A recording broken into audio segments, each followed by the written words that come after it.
Oh my goodness. Happy St. Patrick's Day, everybody.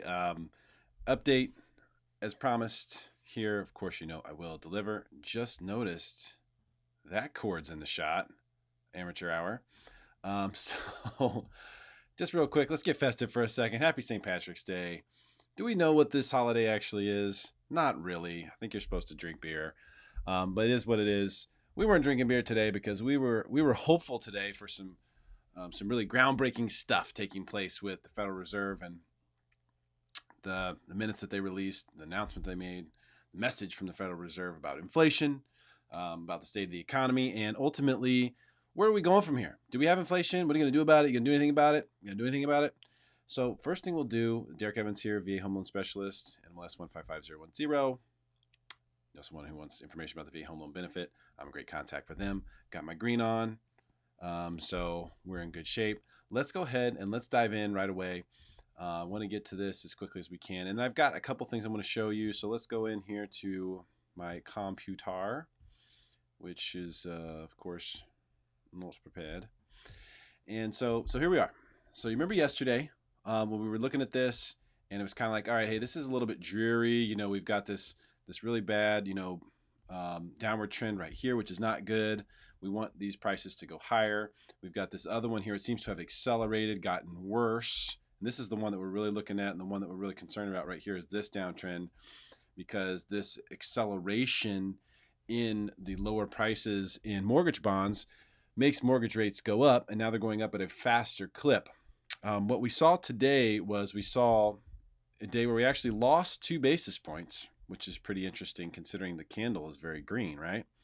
So we actually lost 2 basis points today, but it looks good because we've got a nice big green candle.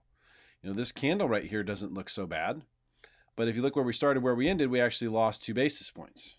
So pretty much flat. But at one point in the day, we were down 30 plus basis points. We opened down here. We got all the way down and touched 99.50 again. So I'm going to give you the good news. This is the only good news I got for you. This looks like it, from a technical standpoint, this looks sort of like a double bottom. We hit this 99.50 number, okay, and this is for the, can I draw right there? Not really.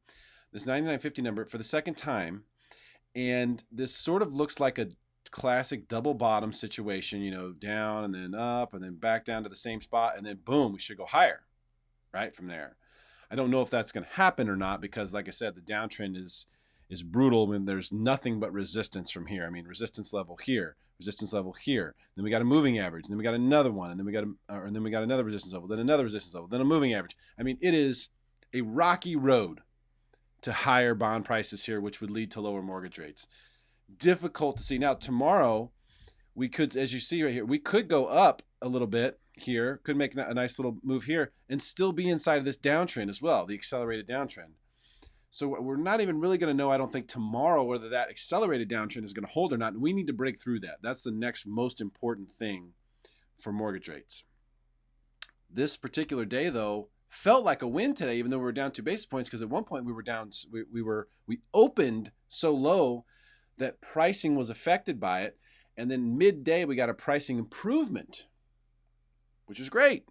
And I was able to lock in a few people at that point in time. We waited for the Fed announcement, and we nailed it. So that feels good. But, you know, the road ahead is rocky, folks. So what did they say? Can we go there? Let's go here. Let's actually go back. So let's look at what the Fed said here. This is just right on the front, of CNBC.com. Federal Reserve kept rates at 0. Of course, everyone knew that. They upgraded expectations for GDP growth. They also upgraded expectations for inflation. And they cut estimates for unemployment rate. Those are all good things, but they're basically saying we're not out of the woods yet. And in fact, it's going to be many years before we even think about doing anything that would be good for mortgage rates. Isn't that weird? The Fed raises rates, but it would be good for mortgage rates. Isn't that weird? But that's literally what the situation would be. A lot of people get that confused. This is the thing I wanted to point out here. More members of the Federal Open Market Committee foresee rate hikes in coming years. More members are seeing this. So that was good for what we're talking about, but not enough to change the forecast for none through at least 2023. Wow. That's this whole year, next year, and the following year. They've basically said we're not going to hike rates at least through 2023. Wow. So, the markets did decently today based off of this. I'm going to show you in a second what they changed in their statement from last time. Markets did all right today. Just kind of looked like another ho-hum day. Up almost 200 in the Dow, 0.3% here, 0.4% there. The Russell's up. Didn't get the chance to look at oil before it changed. It changes over. So $64 though, pretty close to where it's been. Not a whole lot of change there. So just kind of a nothing burger. And even more so when you look at this here. I'm going to show you. Okay, so everything that's scratched out is stuff they removed, and the red underlined stuff is new. So they literally, look, this is a 2-page statement, okay, which literally is, the second page is the exact same except for the date. And the only things they changed here were just really small things. Just small things here and there. They're important to note, and that's why I'm bringing it up, so I want to show this to you. But they didn't hardly change anything. I mean, talk about a nothing statement. They didn't hardly change anything. But that said, there's important stuff in here. So following a moderation in the pace of the recovery. So before they had said the pace of the recovery in economic activity and employment, they said following a moderation in the pace of the recovery. Saying that, a moderation, what does that mean? Does that mean that the pace of the recovery has moderated? That it has slowed down? Indicators of economic activity and employment have turned up recently. Economic activity and employment have turned up recently.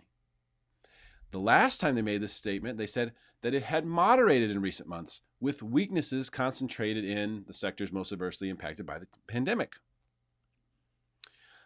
So although those sectors now they're saying remain weak. So that's kind of conflicting. Previously, they had said weaker demand, right? This is where we're at right here. Weaker demand and earlier declines in oil prices have been holding down consumer price inflation. They had to get rid of that statement, didn't they? Weaker demand and earlier declines in oil prices? No. Oil prices are up. Everyone notices it at the pumps for sure, and it's going to trickle down into everything eventually. They said that had been holding consumer price inflation down. It's no longer there, but they're still saying that overall inflation is fine. So they didn't change anything about their inflation target, but they removed something that was supposedly helping us from inflation previously. You can see why it's hard to trust these guys. I mean, I want to. I really do. I want to trust them. I want to believe that what they're saying is accurate and unbiased and not motivated by any politics or CYA. It's just hard. It's hard to take that stance when you see things that are that obvious and glaring, taking place. So did we get the news we wanted today? No, we did not get a huge green day for St. Patty's Day. We got a nice green candle, but we were down 2 basis points. So nothing really huge happening there. We were really, really hoping and praying for a big day today, but we kind of gotta, is what it is. I'll take it over what's been happening lately. Main thing, most important thing that needs to happen next is we have absolutely got to break through this significant downtrend that we are sort of stuck in. I'm going to show this to you again here in case you missed it on the first go around.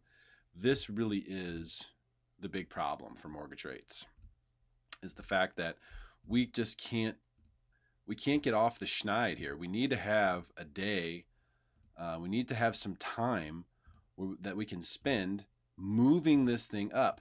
Bonds just aren't that sexy of an investment right now, especially with things like Bitcoin flew off the rails again today. But we do have this one piece of good information. The double bottom seems to be here. The double bottom is accentuated by the fact that these wicks are the only thing that touches the double bottom area, this exact double bottom, both at 99.50. And we're coming off of a sort of, a decent day. Even though we retreated, when we were up here today above this resistance level, if we had been able to close up here somewhere, that would have been just huge. Weren't able to, receded from there. So we have to be cautiously optimistic now, because we still have tons of headway. I mean, we've got this, trend line, we've got, there's so much in our way between here and like the next eighth of a percentage point in rate.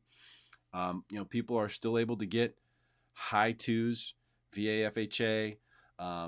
It's starting to go away though. We're starting to sort of leak into the threes. And conventional still able to get threes, locked a couple low threes actually in conventional. So it's not like rates have gotten terrible. It's not like they're 4 or 5%. We're just not in that low two, mid twos for everybody anymore. This will affect the market. There's no question. This will affect the market.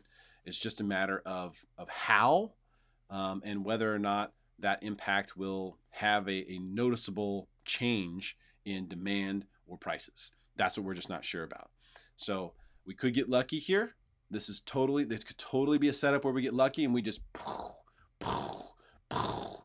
big green bar after big green bar, take this thing right back to the top. It's totally possible, but I would say that it's thoroughly unlikely, and that much more likely our best case scenario is that we just get sideways movement somewhere in this channel that we can hopefully eventually break out of.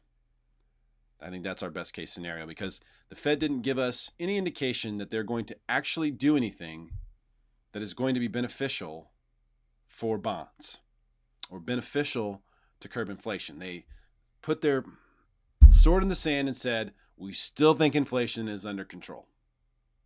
It's amazing. It's amazing that they can say that with a straight face.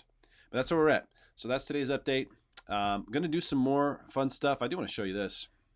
We're going to talk about this. Monica and I will talk about this on Friday. Morgan Stanley today. We talked about Bitcoin lately. I'm trying to buy as many Bitcoins as I possibly can.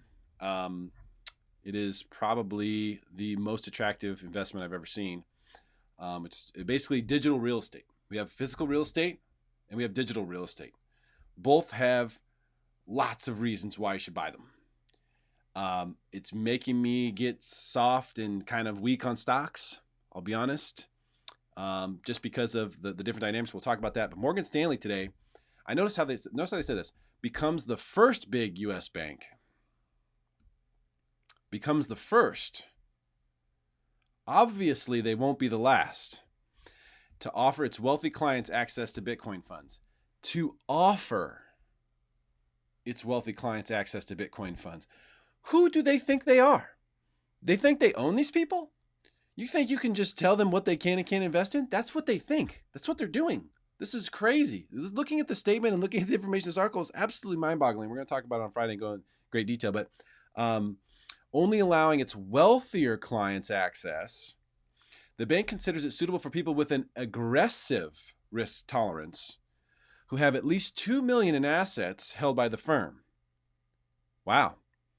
They consider it to be an aggressive risk tolerance. Well, it is, an investment that over the last 10 years has returned 200% annualized. So there's that.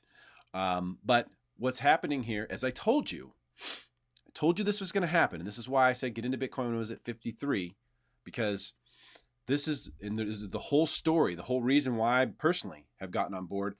I've always understood the nuts and bolts of Bitcoin, but I've never understood why it's such a sexy investment until recently. And the catalyst for me was the fact that Wall Street is getting on board. I have some inside information. It's not insider trading or anything, but I know people on the inside who are saying like, this is happening. It's happening slowly, but people in Wall Street are getting on board and they're going to be getting in, and they're going to be, instead of stiff arming everyone who wants to buy Bitcoin, they're going to start making it accessible because they're going to figure out ways to make money on it. And they're going to start the sales organism of Wall Street, which is the Morgan Stanleys and the Merrill Lynches and the Scott Trades and the Fidelities. They're going to start doing this, and they're going to start pushing a lot of people and a lot of money in the direction of Bitcoin. Okay, that was my whole catalyst. So even though it's been up so much, I never could get on board until I saw this catalyst, because Wall Street has the ability to run this thing to insane numbers and make everybody who's involved extremely wealthy. And I believe that that is what's happening. And you're going to start to see these dominoes fall. Now, we've seen big ones already. MicroStrategy CEO Michael Saylor, you can go do a deep dive on his YouTube videos if you want to. He goes into great detail about how he and the smartest people on his team, they're all went to MIT, like genius level, studied the heck out of everything and decided that Bitcoin was the best investment they've ever seen. Elon Musk is a pretty smart guy. He bought over $1 billion worth of Bitcoin for his company, Tesla. So there's something here that's, if you don't quite get it yet, I understand that, because it took me a long time to truly understand it. And we'll talk about this more on Friday. But just note, these dominoes are going to start falling. And when they do, the price is going to run up. Look at Bitcoin today. It's up to 59,000. And I guess I should probably take that off there because it shows my account. But yeah, I got a couple Bitcoins, yo. So 59 here, this is the one I should show you. This is Binance. So I have both of them open because Binance I don't actually have an account with, but has better charting features. So I use Coinbase to actually do the trading and buy the Bitcoin, but then this Binance to actually chart it. And you can see we're up huge, just a big run. Got down into the 54, 53 areas. I was buying a bunch back here. As I initially started buying here, bought a bunch back in here as it retreated back. And now we're off to the races. The Morgan Stanley news is just one of the big pieces. The fact that the Fed is ignoring inflation, I think, is causing people to go, all right, Bitcoin it is. If these guys aren't going to address it, then, how can we trust the dollar? How can we trust this economic system? That's where investors are at. That's why so many people are flooding real estate. That's why real estate has become super sexy, in my opinion. One of the main reasons it's become super sexy to everybody. The other reason is that it's done extremely well and everyone knows it. So you add those things up and you get where we are today, plain and simple. So that is essentially what's taking place, what happened today with the Fed, and a little preview of what we're going to talk about on Friday. Now, I know I have a condenser mic, a new mic here, so hopefully you're getting my voice. I do have a new mic arm coming that is going to bring it up closer to here, which will make it sound so much better. So apologize if the voice isn't coming through too good yet, but I'll get that fixed soon. All right, guys, hope this is helpful. Share this with your friends. Let's help make them smarter. Have a great day, and I'll see you soon.